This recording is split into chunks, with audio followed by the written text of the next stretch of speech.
కొన్ని ఇళ్లలో ఏమవుతుందంటే ఆడపిల్లలు ఇద్దరు చిన్నపిల్లలు ఉంటారు, పెద్ద అన్నయ్య ఉంటాడు. అన్నయ్య ఆ తండ్రి చనిపోయిన తర్వాత తండ్రి వీలునామా రాయలేదు, ఏమీ రాయకుండా తండ్రి చనిపోయాడు. తల్లి కూడా ఏదో వృద్ధాప్యంతో ఆవిడ కూడా సరిగ్గా మంచం పెట్టుంది.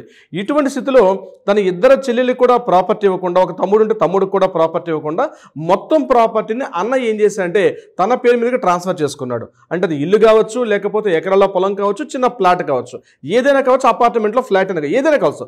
ప్రాపర్టీ అంటే ఇప్పుడు నేను చెప్పిన 4 సెగ్మెంట్స్లో ఏదైనా వస్తుంది. అంటే ప్లాట్, ఎకరాల ల్యాండ్, ఇల్లు, ఇతరత్ర ఏదైనా సరే. సో ఇవన్నీ కూడా ఇమ్మూవబుల్ ప్రాపర్టీస్ అనే కింద. అయితే మిగిలిన ఇద్దరు పిల్లలకంటే ఇద్దరు ఆడపిల్లలకి తమ్ముడికి ఇవ్వకుండా మొత్తం ప్రాపర్టీని తన పేరు మీదుగా తనకున్న పలుకుబడితోటి ఆ ఎంటైర్ ప్రాపర్టీ మీద పాస్ పుస్తకాలు అన్నీ కూడా ప్రిపేర్ చేసుకుని తను ఎంజాయ్ చేస్తాడు, తన కింద ఉన్న ఇద్దరు పిల్లలకు కూడా ఇవ్వకుండా.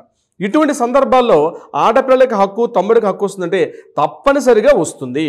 అసలు హిందూ సక్షన్ యాక్ట్ అంటే వారసత్వపు హక్కు ఏం చెప్తుందంటే తండ్రి వీలునామా రాయకుండా తన సెల్ఫ్ ఎక్వైర్డ్ ప్రాపర్టీ మీద తండ్రి సంపాదించుకున్న ప్రాపర్టీ మీద తన వీలునామా కానీ ఇతరత్ర ఏమీ రాయకుండా తండ్రి మరణించిన తర్వాత లేదా తల్లి కూడా మరణించిన తర్వాత ఆ ప్రాపర్టీ మీద హక్కు పిల్లలకి క్లాస్ 1 లీగల్ హెయిర్స్ అనేటువంటి క్లాస్ ద్వారా పిల్లలకు వచ్చే అవకాశం తప్పనిసరిగా ఉంటుంది. ఇది ఆడపిల్లలకు కూడా వస్తుంది.